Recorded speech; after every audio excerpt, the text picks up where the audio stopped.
po ng Enterprise Development Division. Ito po yung division ng aming tanggapan na umaalalay, nagbibigay suporta, ayuda sa ating mga MSEs or Micro Small Enterprises. Ito po yung mga maliliit at katamtamang mga negosyante dito po sa ating lalawigan ng Bulacan.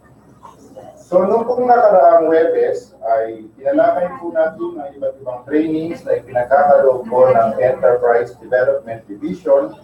At gayon din po, tinalakay po din natin ang pagbibigay ng mga pahirap puhunan sa ating mga MSEs. Ngayon naman po ay iisa-isahin po natin yung tinatawag po natin ng mga management and technical assistance na ipinagkakaloob po natin sa ating po mga negosyante. So yun po, ngayon po kayong bibigil sapagkat iisa-isahin ni Kuya Lexter kung ano nga ba yung tinatawag natin mga management assistance o technical assistance na pinagkakalob natin sa mga micro and small entrepreneurs. Huwag po kayong bibigil at babalik po muli ang usapang co-op at business pagkatapos ng ilang paalala. Business.com. Tuloy-tuloy ang pamamahagi ng assisted devices ng pamahalang pananamigin ng Bulacan sa pangunguna ni Gordobini tuwing ikalawa at Olivieres ng bawat buwan. Dito'y pinagkakaloob sa mga Bulakenyo ang kagandang makakatulong sa kanilang kalusugan at para sa may mga kapansanan. Dahil na mga mga sinusunod. Kaya sulat kahilingan para kay Gordobini. Barangay Certificate of Indigency. Kailangan ito ay original at mayroong seal. Social case study report galing sa social worker ng munisipyo. Medical certificate. Xerox copy ng marriage contract and birth certificate. At Xerox copy ng cedula. Ang programa ito ay kaloob ng pamahalang panlalawigan ng Bulacan. Panlalawigan ng Bulacan. Ang panlalawigan pautusan bilang 2012-06 o ang ordinansang sinasawata ang pagdirang ng pananakot at pagdudulog o bullying at anumang kahalintulad nito sa lahat ng mga paaralan, pribado o publiko man sa Bulacan. Sa ordinansang ito, ipinagbabawal ang pagdudulog sa mga mag-aaral sa lahat ng paaralan sa lalawigan at inaatasan ang mga eskwelahan na maglalangkas ng mga alinsunin at regulasyon laban sa pananakot o pagdudulog sa mag-aaral. Ang bullying ay isang malala at paulit-ulit na gawain ng isa o higit pang mag-aaral na maaaring pasulat, verbal o electronic na pagpapahayag o pisikal na agresyon upang takutin o bantaan ang kapwa mag-aaral. Ito ay may iba't ibang anyo tulad ng panluluro, pagbinigaling, paggamit ng masasakit at malarespong salita.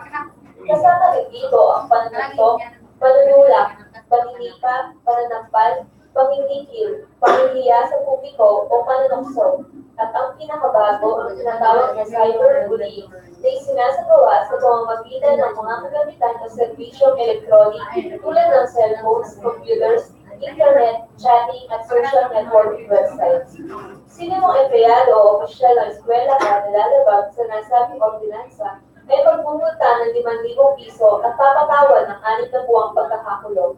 Sa paaralan ng mga Bulacan Governor, Milici at Dorado at ng Radyo Bulacan, ang radyo ng bawat Bulacan. Don't have no right, sigurahin mo sa helmet at sasakay ka nila sityo, iwas abala na, iwas disgrasya pa. No helmet, no ride, sa may pinasang pagpipin na ipinatutupad ng pamahalang panlalawin ng Bulacan. No helmet, no ride. Isang paalala mula sa pamiglaang panlalawin ng Bulacan sa pakikipagtulungan ng Radyo Bulacan. Radyo ng bawat Bulacan. No helmet. Nais mo ba mapumunan, ngunit pupuntahan ay hindi alam? Gusto mo ba maging negosyante? Pinapangarap mo bang nakilala ang ilang tulong ka? Iyan ang maraming kapatalungan ang malilinawan dito sa usapang co-op at business. Pakita provision sa American and Enterprise Development Office sa pangunan ni Gino's Speech Upload. Pagkimaalak at pagkulaw ng usapang pangkabuhayan, ito na ang usapang co-op at business.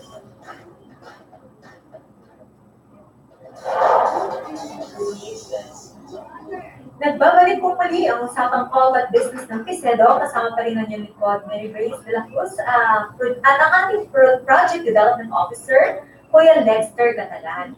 So, ang oras po natin ngayon, pinrap ng 11:01 umaga, hatid sa inyo ng pamahalaang panlalawigan ng Bulacan sa pamamagitan ng usapang co at business ng Pcedo. So, tulad po ng nabanggit natin kanina, ang focus ng discussion natin ngayon, it's all about the management assistance. So, pero bago natin simulan yun, syempre, mayroon tayong tinatawag na Enterprise Development Program. Siya po yung pinaka-kabuuan ng programa na nasasakupan ng Enterprise Development Division.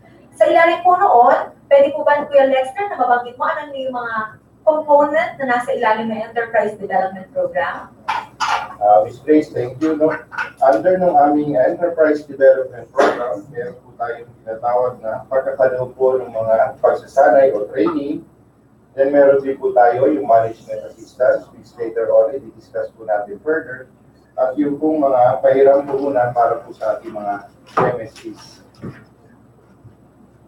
At yung tinatawag din po natin na product development, kung saan po ay itinigiya po natin yung ating mga MSPs kung paano pa po natin higit na mas mapapaangat ang kalidad po ng kanilang mga produkto ayon po doon sa tinatawag natin na mga standard requirements ng mga governing body na maaaring mag-certificate na ito po ang ating mga produkto ay tunay talagang di kalidad. Ano po? At syempre po, nandun po yung tinatawag natin na marketing assistance. So ito po ay tinutulungan po natin yung ating po mga MSPs kung paano po natin maisa sa merkado o maisa sa pamilihan yung mga produkto po nilang ginagawa. So may iba't iba po tayong programa na nakapaloob under po pagdating po doon sa tinatawag natin na marketing assistance program. Kaya Lexter, since ngayon po, tatalakayin natin na yung pagkakaloob ng technical, ang tinatawag nating management assistance para sa mga MSPs. Maaari po ba ninyong ilahat sa ating mga tagapakinig, ano nga ba yung kahulugan ng management assistance at yung tinatawag nating mga components o bahagi nito? Well, yung pong management assistance or tinatawag din po natin na technical assistance, ito po ay tumatalakay doon po sa apat na core functional areas of management.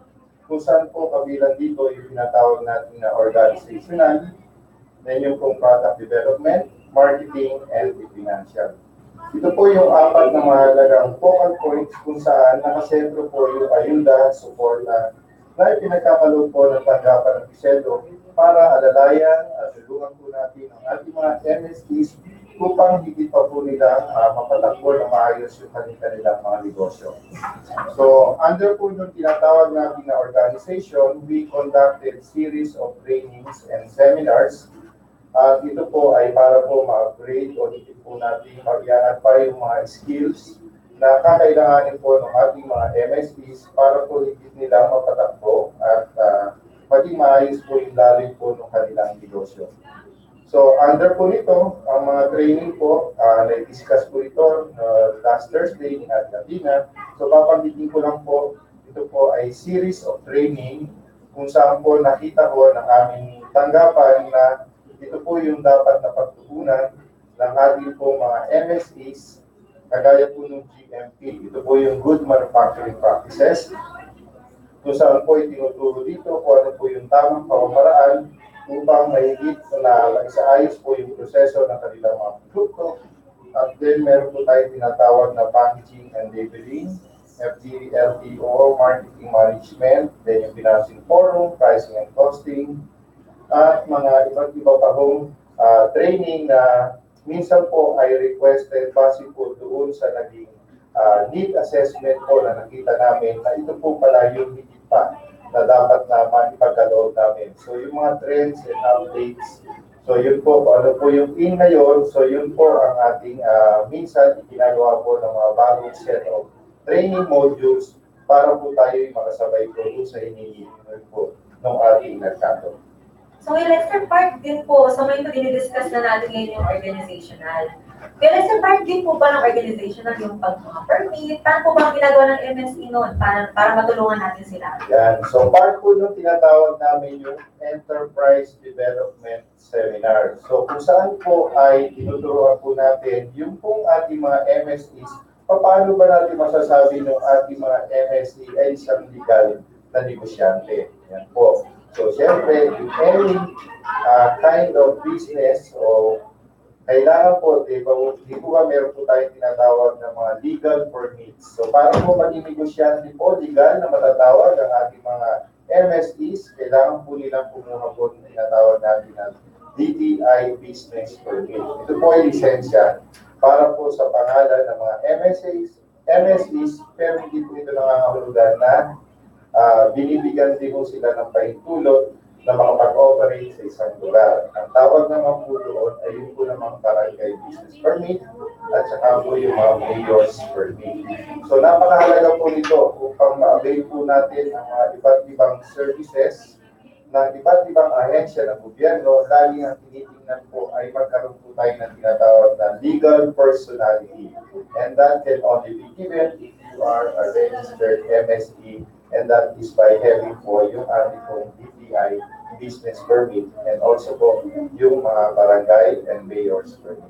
Yung sir, parang nabanggit po nung nakaraan, maaari niyo po ba ulit sabihin sa ating mga tagapakinig, yung sinasabi nilang one-stop shop. Alam niyo po ba kung saan ito matatagpuan? Yeah. Para, halimbawa, kung kasakaling ako, isa akong MSEs, saan ako pupunta para matulungan sila? So, yung pong konsepto ng one-stop shop, yan po ang parang naging programa po nung unang tinatawag natin na tatakbo na kayo program. So, one-stop shop po kasi po yung product development, marketing, and financing, and at the same time po, yung pong pagkakaroon natin ng Bulacan Pasalubong Center, doon po naka-anchor po yung programa natin na parang ang lahat ng mga kakailanganin ng ating mga MSPs ay nandun na po sa isang lugar. Yan. So, yung po naman tinatawag natin na one-stop shop din po, pagdating po doon sa DTI, meron po tayong tinatawag na DTI Negosyo Centers. Kung saan po yung mga dapat na malaman ng isang would-be entrepreneurs o yung nagbabalak na maging isang negosyante, ay naituturo po sa kanila yung mga hakbangin na dapat na gawin po ng ating mga MSPs. At yun po ay sa tulong po nung tinatawag po natin ang negosyo centers na sa ngayon po ay meron na po tayong 14 sa buong Bulacan. At itang target po natin ay ang lahat ng munisipyo at lungsod sa ating lalawigan. By next year, according to DTI, ay tinatarget po na magkaroon po ng negosyo centers.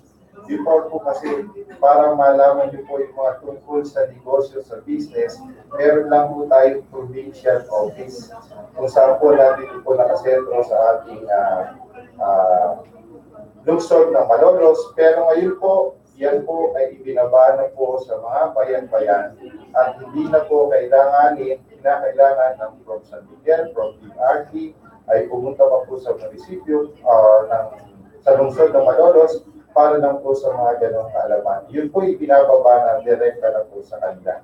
At ang maganda po nito, sa ating pong tanggapan sa Pcedo, lahat po ng bibisita sa pamamagitan po ng ating very strong partnership and coordination with these agencies ay nabibigyan din po natin sila ng sapat na kaalaman. Kaya nga po, bukod doon sa DTI One-Stop Shop, meron po tayong sariling konsepto ng One-Stop Shop from product development to marketing to financing and even trade exposures and exhibits local and abroad ay naibibigay na po natin sa mga MSs natin.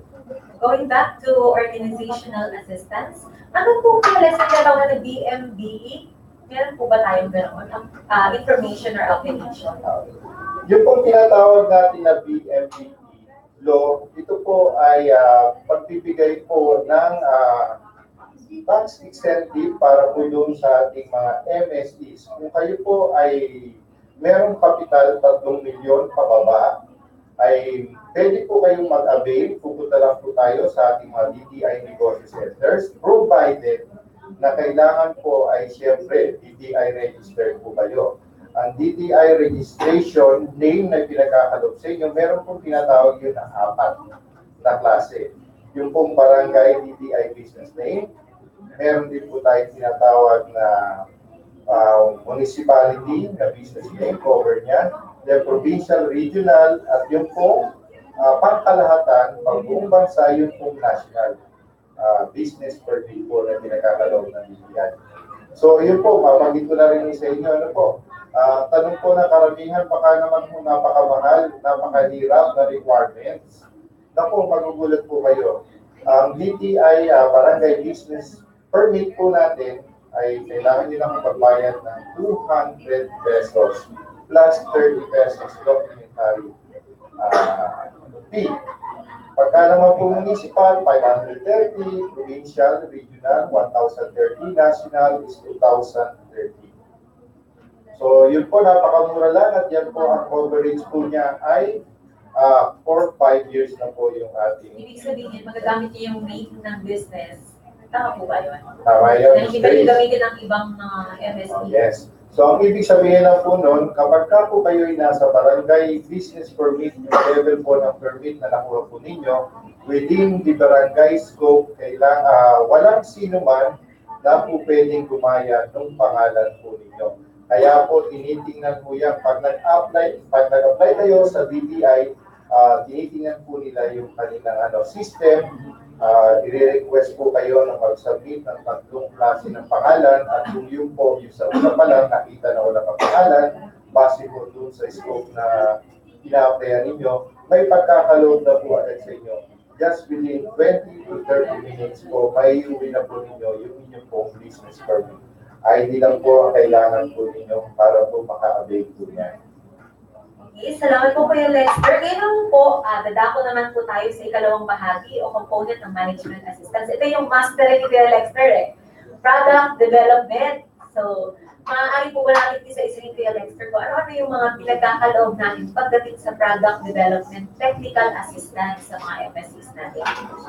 So when it comes to product development, meron mo kasi tayong Bulacan Packaging Service and Toll Packing Center. Na-create po yan to institutionalize po yung assistance natin, especially po sa mga MSCs natin. Ang goal po kasi talaga natin, main objective, ay yung mga produktong Bulacan po natin, ay magawa po natin ng dekalidad at naayon dun sa tinatawag natin na labeling and packaging standards na upang sa gayon po, hindi lang po siya makakompete dito sa atin, kundi pati po sa pandaigdigang merkado, magawa po makapagsalbayan ng ating produkto.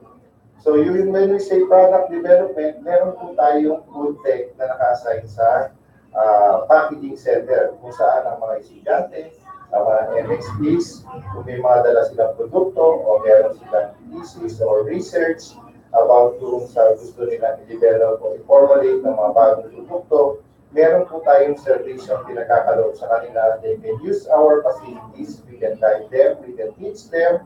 At yun po ay, meron din po tayong tie-up sa DOST kasi anumang bagay, lalo na pagdating sa pagkain, meron po yung mga kaukulang test or mga analysis like sensory, microbial. So yun po ay kailangan pong mag-undergo yung ating mga produkto. So yun po, open po tayo pagdating po sa product development, kung saan po meron po tayong kakayahan at may mga able personnel po tayo na pwede po mag-guide sa atin kung ano yung dapat ng mga sangkap, kung gamit, so ano po yung mga procedural na proseso para po may isagawa ng tama yung produkto kung nais natin gawin. So, magsadya po tayo. Yun po, meron po tayong servisyo niya sa packaging center. And then, syempre, pagdating po dun sa tinatawag natin, when we already come out with a certain product, so syempre, bago natin may sa merkado yan, kailangan binihisan po na maganda. And that would come in po yung ating packaging and labeling services. So, meron po tayong dalawang in-house graphic designer. So, kung kayo po'y nakarating na sa Pasalubong Center, karamihan po doon sa mga label designs na halos lahat or every label designs na nakita po natin doon ay disenyo po yun ng ating mga graphic designers sa ating packaging center. So yung pong mga graphic designers natin, si Margarita, Rosana, Dumasian, or si Tao. At yung isa naman po ay si Ginelo Owen Modillo, o tawag po namin sa kanya si Kuya Owen. Sila lang po yung hahanapin nila. Sila lang po yung hahanapin sa mga design nila, maganda din po yung talagang na-enhance talaga yung product, diba? Yung pinaka-packaging niya. Oh yes ma'am, that's why nga po dun sa mga trainings and seminars na meron po tayo, nandun po, pinapaalam po natin sa mga MSPs yung tinatawag natin na mandatory law of labeling. So kung saan po, dapat po ay pinapaalam natin sa kanila kung ano po yung inire-require ng batas na dapat po nandun sa label, etiketa o pakete po ng kanilang mga produkto. So, bali tatlo po yun, lecture ng label design, nandun yung label packaging, yung packaging natin, kasi yung label printing, meron din kayong services. Yan po. So, pwede ganun na, kapaprint lang kami sa inyo. Yan. So, nung una po, nagkaroon po ng problema, kasi nakita po natin na ang dami po natin binibigay na ayuda. Hindi lang po tayo, pati yung mga partner agencies natin, like yung pong DOST. Karamihan po sa mga graphic designers natin are all trained by DOST personnel when it comes to packaging and labeling. So, sa graphic designing. And then, ang naging problema po namin doon, fully subsidized na po yung label designs kasi nga po yung programa natin na magkaroon po ng tamang disenyo pagdating sa label, hindi po na-avail ng marami sa mga MSCs natin. The reason is, pagdating po doon sa label printing. Kasi po yung mga printing companies, they would require a certain volume. And oftentimes, the minimum volume requirement would range from 2,000 to 5,000 pieces. So imagine a certain Tayo po ba? Wala din po tayo ganun. Deal tayo dun sa mga volume. Yan. So yan po yung binigyan solusyon natin sa tulong po ng ating lead partner agency at Department of Science and Technology na pagkalooban po tayo ng tinatawag natin na printing equipment. Wherein, nagbigay po sila ng grant bigay na 200,000 and then meron po tayong counterpart that's 175,000. So meron na po tayong printing equipment. So yung mga ginagawa natin na label designs, packaging designs, na kailangan iprenta po natin, hindi na po tayo nagre-require ng minimum volume. Kahit po 50 piraso para lang po makapag-start, pwede na po para sa mga That's the difference of our assistance. Yes, How about Lexter, yung part ng GMP adopted? So you're ensuring all MSPs na lumalapit sa inyo na dapat yung mga produktong ginagawa nila is good manufacturing practices ay na-adopt o ginagawa nila? So yun po talaga yung goal natin. So when we set sa trainings para sa mga MSEs, minsan nagugulat karamihan po doon sa ating mga MSE na yung mga the usual practices nila hindi po pala na ayon, hindi tama. So prone to contamination yung mga produktong meron sila dahil doon sa mga maling pamamaraan. At yung ating pong DOST, especially po yung ating provincial director, na siya nagpapanggap po ng good manufacturing practices seminar, talaga po ini-inculcate sa mga kaisipan po ng ating pinagagalitan. Tuloy niya, pag may nakita na ganito, ganyan, hindi po tama. Pero yun po yung galing po na may malasakit. So napakabait po ng ating DOST, si Ma'am Anilita Parungawian. So doon po papasok pagdating sa GMP yung 5S, shelf life? Paano po ba yung ginagawa natin doon pagdating sa 5S? Ano ba yung mga tinuturo natin? So, ano ba yung tamang shelf life ng bawat product? Depende, di ba varying siya? Yan, okay. So yung 5S po, ito yung po yung kailangan na sundin po, gabay para po sa mga MSCs natin. So yun po, once we conducted ng GMP, kasama na po doon yun. Yun po naman tinatawag natin na shelf life. Yan. Medyo may kamahalan po yung pagkakaroon po ng shelf life Curious ng na barang. ako paano siya na-preserve. Medyo malaki ba yung gastos ng isa? O depende po kung paano siya inihahanda yung produkto natin. Yan, meron po kasing dalawang uri ng shelf life to determine the shelf life of a certain product. Yung po tinatawag na natin na normal, the regular, kung saan po, kung kayo po yung manufacturer, siyempre po alam ninyo kung kailan po masisira yung produkto ninyo o yung expiration ng product ninyo. And that can be done through normal means, through normal observations. Ang ginagawa po ng karamihan sa atin, nagkakaroon po sila ng tinatawag na retention sample. At yun po, kung halimbawa nag-produce sila at this period, so meron po sila halimbawa ng mga 10 samples at ibuksan po nila every other week, titingnan yung lasa, yung appearance, yung texture, kung yung po ba inamag, kung okay pa rin po siya.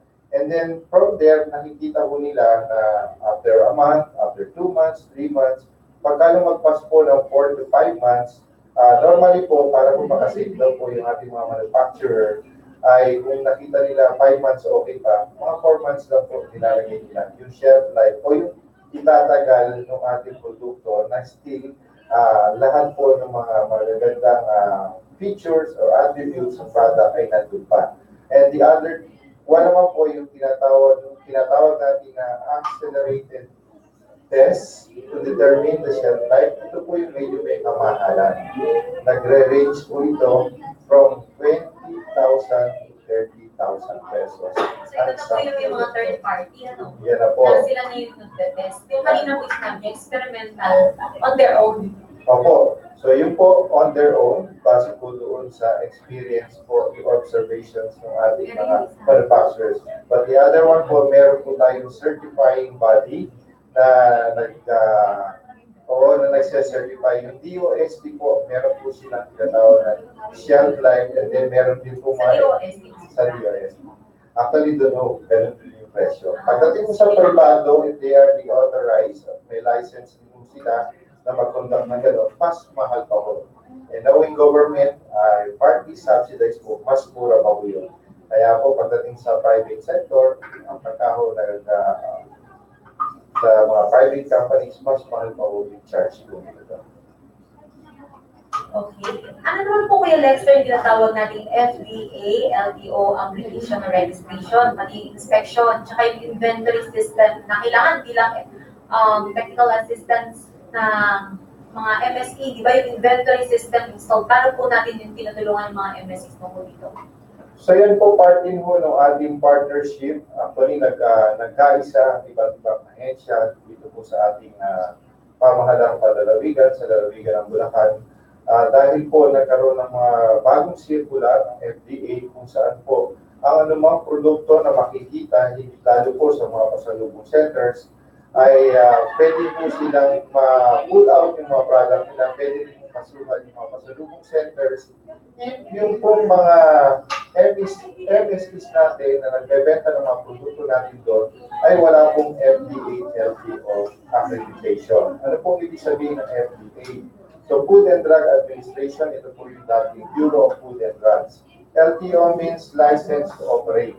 Yung FDA, LTO license, ito po lisensya na pinagkakaloob para po doon sa facility kung saan po ginagawa po yung ating o pinoproduce, pinamanufacture, pinaprocess yung mga produktong ibinebenta natin sa merkado. Napakahigpit po ng mga guidelines, parameters na kailangan i-comply when it comes doon po para ma-grant po tayo ng FDA, LTO license.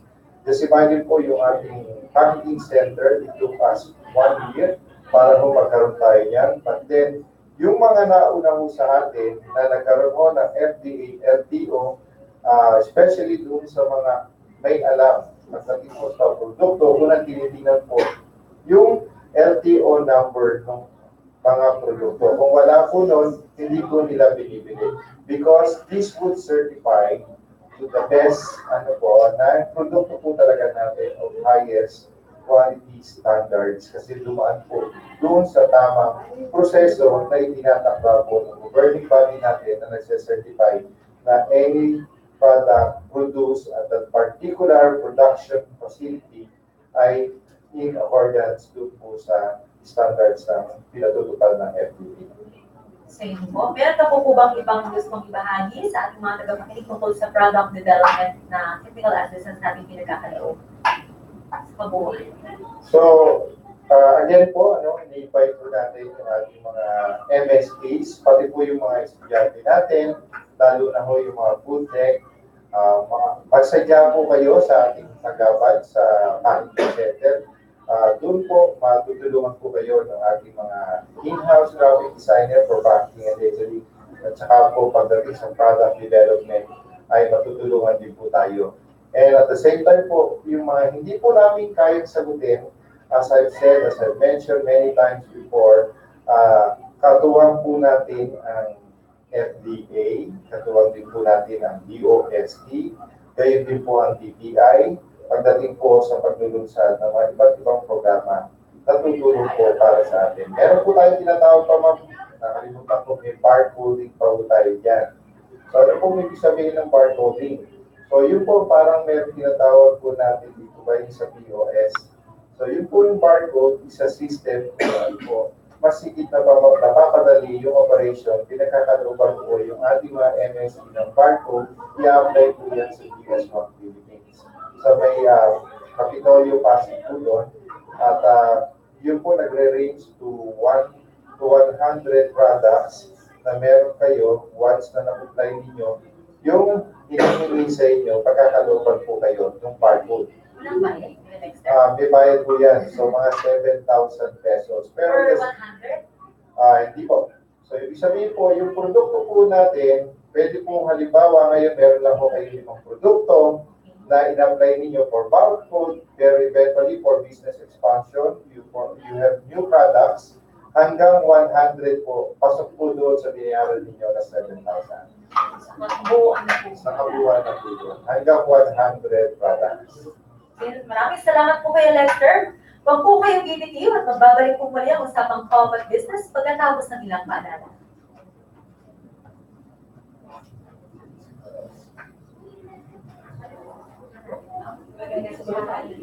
Punta na tayo sa assignment sa matinding pinsala o walang aksidente sa motorsiklo sa ilalim ng Bulacan Extension Ordinance Number 0-0 na may pinagbabawal ang pagmotorsiklo ng walang helmet, mga driver mark o ang respeto. Ang lalabag sa ordinansa ay may multang 1,000 piso sa first offense at 2,000 piso naman sa second offense. Posibleng maitaw ng inyong motorsiklo sa paglabag nito. No helmet, no ride. Wala nang aberya, iwas matinding disgrasya pa. Sa paalala mula kay Bulacan Governor Rodrigo MC Alvarado at ng Radyo Bulacan, ang radyo ng bawat Bulacan. Radyo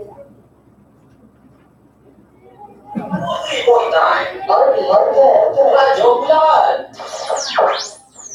Ang radyo ng bawat Bulacanyo. Dando ang oras kwenta sa 101.9 News FM.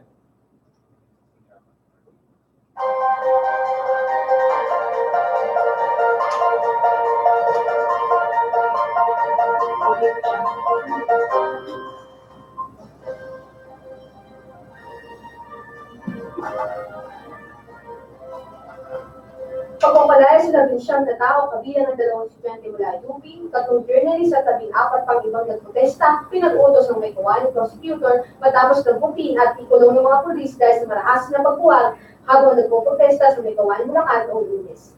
Pinangalanan ng mga pulis ang 2 estudyanteng sangkot na si John Angelo Bonifacio at Salvador Barusa, mga intern at 3 journalist ng Alter Media na si Yasmin Saturay, Agon Ang at Jess Candor. Ayon kay Frederick Malapit, isang may kawani prosecutor, dinismiss ang mga nakulong matapos manistigahan na lapit probable cause ang isinumpang kaso ng physical injury laban sa 2 estudyanteng journalist at iba pang sangkot sa dispersion. Bagamat pinalalaya ay nagsapa pa rin ang kaso laban sa kanila dahil illegal di umano ang ginawa nilang pag-arali na naging dahilan ng ilang mga alarma at iskandalo sa lugar. Inamin naman ng 2 partido na pareho silang nagsimula ng karasan. Samantala, nagsasagawa naman ng sariling investigasyon ng Commission on Human Rights at Philippine National Police sa nangyaring insidente. Mula sa Bulbagong Pambalitaan, 103.9 News FM, Radyo Bulacan, ako si Feliz Santiago, oras sa buong Pilipinas, ganap na alas 11:30 ng umaga.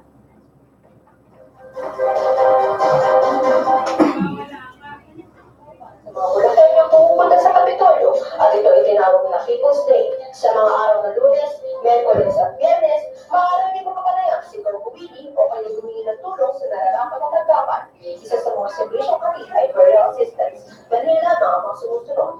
Personal na sulat kahilingan pa kay Corpubili, Certificate of Indigency, kailangan ito ay original at may road seal. Original and Xerox copy ng death certificate, original Xerox copy ng resibo o kontrata ng punerarya, Xerox copy ng sedula ng claimant, valid ID ng claimant at lang na mayakang mahal sa buhay. Dapat isumite ang kaunang papeles bago ito 10 araw ng pagkamatay.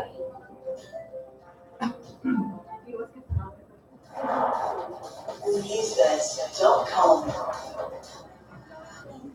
Nagbabalik po muli ang usapang Common Business ng Pcedo. Kasama pa rin po ang Nicole Mary Grace de la Cruz at si Kuya Lester Catalan. So, going back to management assistance.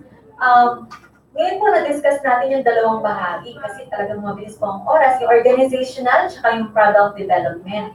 Pero bago po tayo tuloy magpaalam, gusto natin ipabatid sa ating mga tagapakinig. Tulad ba ng cooperative, Kuya Lexter, na meron din silang mga assignment, yung mga staff, na tumututok sa ating mga yung bang mga Enterprise Development Division, meron din silang tutok doon sa mga iba't ibang munisipyo o lungsod na bahagi ng dito sa lalawigan ng Bulacan. Paano po yun? Yung, para alam nila kung sino hahanapin nila. Actually, Miss Grace, last year, ang division namin is based on the industry. So yung may mga processed feed, condiments, processed fish, mga sweets and delicacies. Kaya halat kami sa buong lalawigan. So this time, medyo mas napagaan yung trabaho namin at ang assignment namin, we were given 80 MSEs assigned per personnel, 4 po kami. At kami ay required to conduct management assistance, sinabanggit namin kanina, na at least 2 every semester para doon sa mga assistance na dapat namin i-provide sa kanila. So, on my part, ang area na na-assign sa akin last year is 19 municipalities out of the 24. Kaya medyo mas napagaan ngayon. So, imagine, pupuntahan namin isa-isa yung mga yun. Kailangan namin i-validate yung mga sinabit nila sa amin ng information. The last year, titingnan namin yung progress, yung assistance na ipinrovide namin, nakatulong ba when it comes to the increase in income, nakatulong ba kami pagdating doon, nakapag-create ba ng additional employment, yung aming ibigay na tulong sa kanila. So, sabi ko nga, yun yung naging kwan namin last year. But this time, para daw medyo mas matutukan namin sila with the nature ng work namin na hindi lang naman yun. So ngayon po, ang na-assign po sa akin ay ang bayan po ng Taridel, Pulilan, Baliwag, San Rafael, San Ildefonso, San Miguel, at saka po yung DRD. So yung pong staff naman po namin, si Jamin Ibaw, yung pinakabata po namin, ang area niya po is Hagunoy, Paumbong, Kalumpit, and ilang bahagi po ng City of Malolos. And then yung amin naman pong head ng training, si Ate Atina Agoon, ang area niya po is Ubando, Bibinto, Balagtas, ilang bahagi ng Malolos, at yung pong kanyang residensya po sa Bulacan.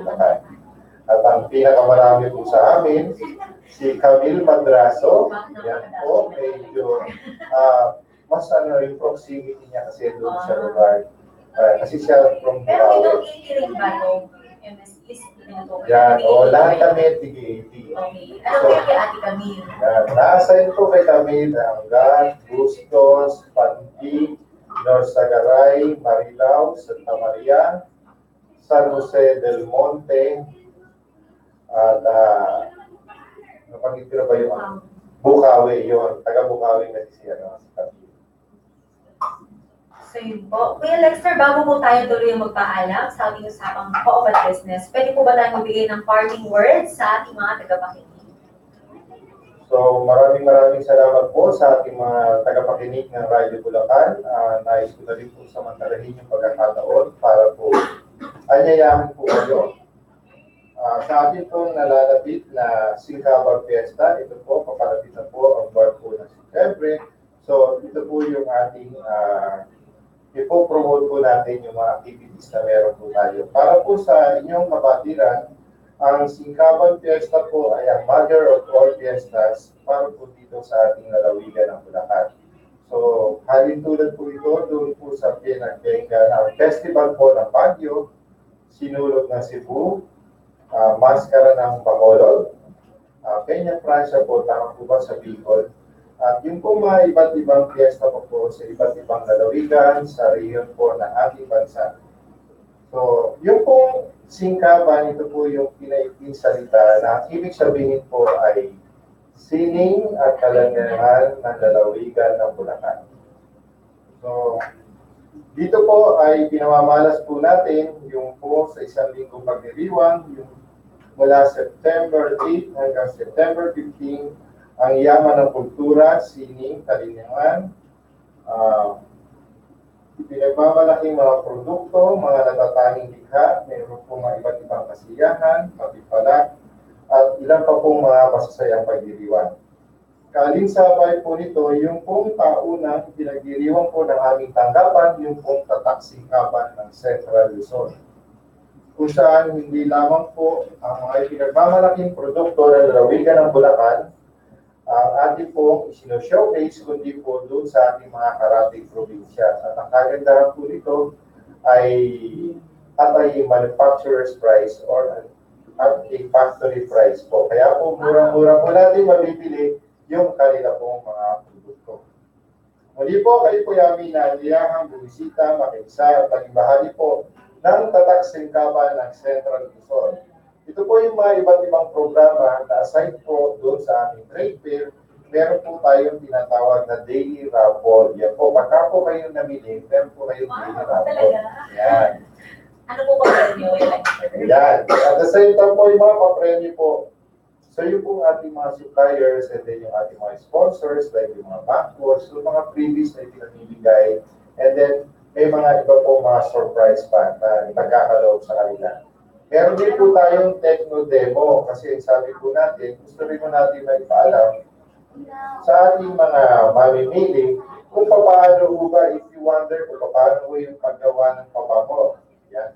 Kung paano po yung paggawa ng mga candies, ng mga jam, dishwashing liquid, fabric conditioner, yung paggawa po ng kandila. So meron din po tayong techno demo activity para po doon sa ating Mga ilang araw ito, Lester? tatakbo po yan. Mula po September 10 to 15. Kasi po yung 8, 9, natapat po yata Saturday and Sunday. So yung opening po ng ating trade fair is September 10 at pagtatapos po ng September 15. At o nga pala, bago po makalimutan, para po doon sa mga estudyante ng culinary school. So meron po silang tinatawag na Flavors of Bulacan. Ito po yung Bulacan Food Festival kung saan ang iba't ibang eskwelahan, universities, colleges dito po sa atin na meron po culinary course ay magtatagisan po kung paano po pagluluto o yung mga masarap sa kanila. So doon po, mayroon pong libre patikin po yan sa ating mga kasamahan. Sila po magdadala ng gamit niya? Yung pinaka... Yung mga schools na po. And then siyempre po, meron po mga premyo yan. May mga premyo po yan. At ito po ang abangan ninyo. Kung ito po ay meron po tayong request yung pong DTI Diskwento Caravan. So, yan po kung saan po yung mga malalaking kumpanya, lalo na po dito sa ating lalawigan, ay magkakaroon po ng malaking pagbibigay ng discount para po doon sa kanilang mga produkto. So, yung pong mga karaniwan natin dyan, nandiyan yung sa speed, di ba? Yung mga ganyan. Darating pa si Piolo Pascual ba yun? Joke lang po. Sige, abangan po natin yung mga magagandang programa na nakatakda ng Pcedo para sa Singkaban Festival. So, salamat po, Kuya Lester. At bukod po dun sa mga programa natin, pagdating sa Singkaban, meron pa po ibang mensahe. Oo nga pala, nakalimutan ko sabihin kung saan natin gaganapin yun, kung anong oras tatakbo. So, yun po ay gaganapin mula alas 8 ng umaga hanggang alas 8 ng gabi. At huwag po kayo mag-alala, hindi po kayo maiinitan, kagaya po ng mga nagdaan. Kasi po, ang venue po natin ngayon ay yung po sa Eco Commercial Complex Building. Fully air-conditioned po ito. Ito po yung building sa tapat po ng Caltex Gasoline Station sa harapan po ng aming tanggapan ng Pcedo ng Bulacan Pasalubong Center. So along the highway lang po siya. Thank you very much, Kuya Lester. So, bukod po sa schedule po ng ating Singkaban, inaanyayahan din po ang ating mga tagapakinig sa mga trainings na naka-schedule ngayong buwan ng Agosto. Para po sa mga MSE, Micro and Small Entrepreneurs, August 9, meron silang Marketing Management Seminar. August 23, Seminar Packaging and Labeling. September 18, Seminar on Good Manufacturing Practices. At para naman po sa ating mga kooperatiba, meron po silang tinatawag na Internal Control Seminar na gaganapin this August, August 2 to 3, August 9 to 10, August 16 to 17, August 23 to 24, August 28 to 29. So, sa mga kooperatiba po na nangangailangan ng ganitong pagsasanay, maaari pong makipag-ugnayan sa ating Pcedo sa telepono at maaari po kayong tumawag sa telepono bilang 791-8157 hanggang 791-8158. Isa rin pong paanyaya mula sa ating para sa ating mga kalalawigan na magagawin sa Capital Compound. So, doon po sa unang bahagi ng palapag ng Pcedo, tulad ng sinabi natin kanina, meron po dito tinatawag na Bulacan Pasalubong Center, isang one-stop shop na nagtatampok ng mga pinagmamalaki nating produktong Bulakenyo. Mga food at non-food items na produkto ng mga kooperatiba at MSP sa ating lalawigan. Sa harap po ng Capital Compound naman, tinatawag kanina ni Kuya Lester na Eco Commercial Complex, kung saan may mga available pa po tayong stalls doon na maaaring maupahan. Para sa mga interesado at paglilinaw, maaaring tumawag sa telepono bilang 791-8157 hanggang 791-8158 ng Pcedo. Gayun din, bisitahin natin ang BPSTPC, Bulacan Packaging Service and Toll Packing Center, lalo na yung mga kooperatiba at MSCs na nagnanais pang mapagbuti at maiayos ang kanilang mga produkto. Hanggang dito na lamang po ang usapang co-op business ng Pcedo para sa araw nito. Nawa po sa pamagitan ng usapang co-op business dito sa Radyo Bulacan ay nakapagbahagi kami ng kaalaman na magiging kapaki-pakinabang para sa ating mga tagapakinig. Sa ngalan po ng Pcedo na pinamumunuan ni Binibining Cynthia P. Abiol, ako po si Mary Grace de la Cruz, aking kasama Kuya Lester Catalan, na nagsasabi na maraming salamat po sa ating mga tagapakinig at hanggang dito na lamang po, hanggang sa muling pag-usahing papawid ng usapang co-op business dito lang sa Radyo Bulacan, ang radyo ng bawat Bulacan. Paalam na po at hanggang sa susunod na Webes. Maraming salamat po. Hindi mo mapakinggan isang oras ng usapang co-op business hanggang sa susunod na Webes. Mas meron na siya sa Media Bulacan. Usapang co-op business. Grupo ka ba?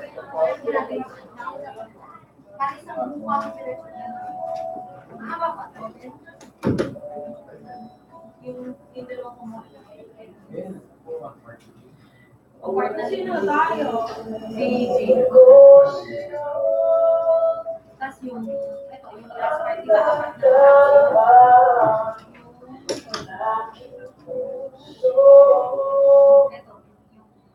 Ito, yung one ito rin yung product development, di ba? Ang kaya sa may